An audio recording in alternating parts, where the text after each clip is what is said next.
When it comes to decision making, there are two systems, System 1 and System 2.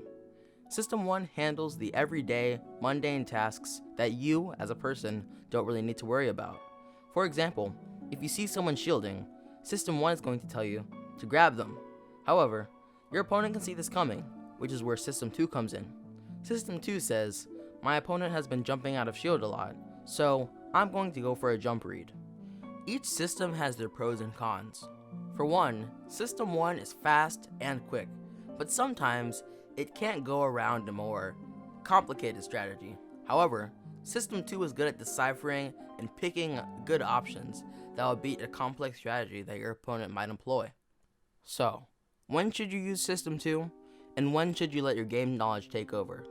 In this video, I'm going to give you guys a brief lesson on System 1 and System 2, and teach you guys how to break those bad habits.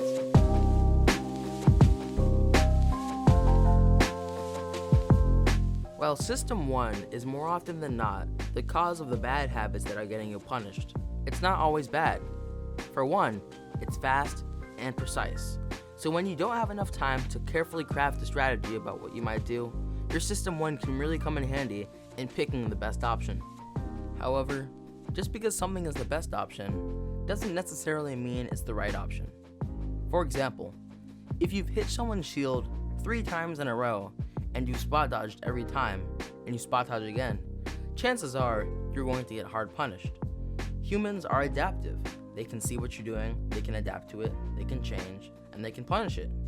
This is where your System 2 decision making comes in. After you've conditioned your opponent to think you're going to spot dodge on shield, mix it up with a dashback and try to punish their read on your spot dodge. Next up, we're going to talk about habits at the ledge. And to your surprise, I'm actually not talking about someone doing the same getup option over and over and over, as despite me playing all types of players from low to mid to high levels of aptitude, no one really gets up with the same getup every single time. And before we get into ledge stuff, just know that this will be the bulk of the video, as there are many mistakes that you can make at ledge that will keep you there for much longer than you need to be. The first and most common thing I see in low to mid-level players is a pattern of get-ups. One of the most common things I see at the ledge is this pattern.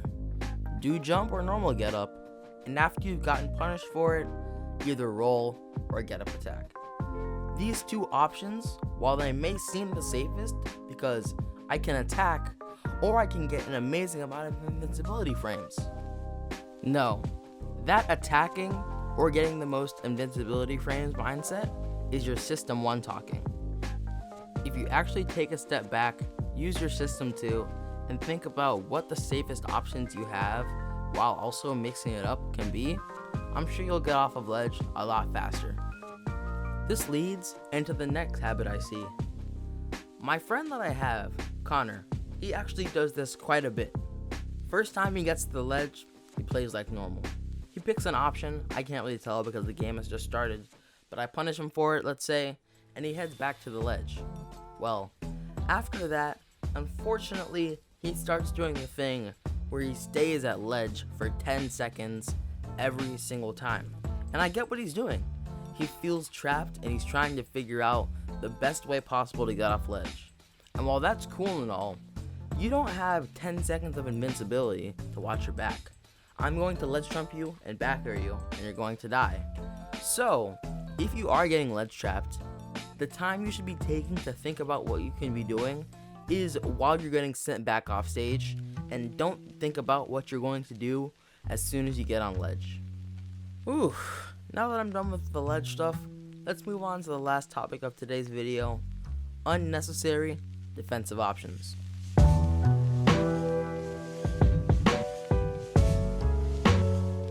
Before we get into the last topic of today's video, just so you guys know, these aren't obviously the only situations on whether you have to debate using System 1 or System 2, breaking your bad habits, yada yada yada.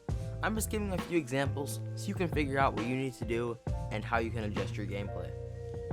Alright, so the last thing I see, and this is more at lower level play than mid-level play, is unnecessary defensive options. Oh, you gotta be joshing me. Alright, so as I was saying before I was rudely interrupted by my phone alarm, was unnecessary defensive options. What do I mean by unnecessary? Well, when you're spacing a safe aerial well away from your opponent, there's no need to spot dodge after. You're safe. In fact, you can probably attack again and still be safe.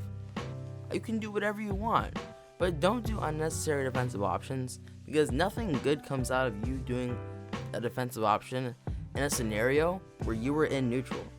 So, if you don't think you can get punished, please refrain from doing defensive options. It just opens yourself up to getting red later, and you didn't really have to take any damage. You could have just dashed away and been fine, but you did a spot dodge or you did a roll and you got punished. Alright, so those have been System 1, System 2, and some of the worst habits I see at mid to low levels of play. If you enjoyed the video, I put a lot of time into this, put a lot of thought into this. If you enjoyed, I would really appreciate it if you dropped a like or a sub even. But at the end of the day, I do hope you enjoyed, regardless of whether you choose to support me or not. Yeah. Peace. Heh, this guy's toast.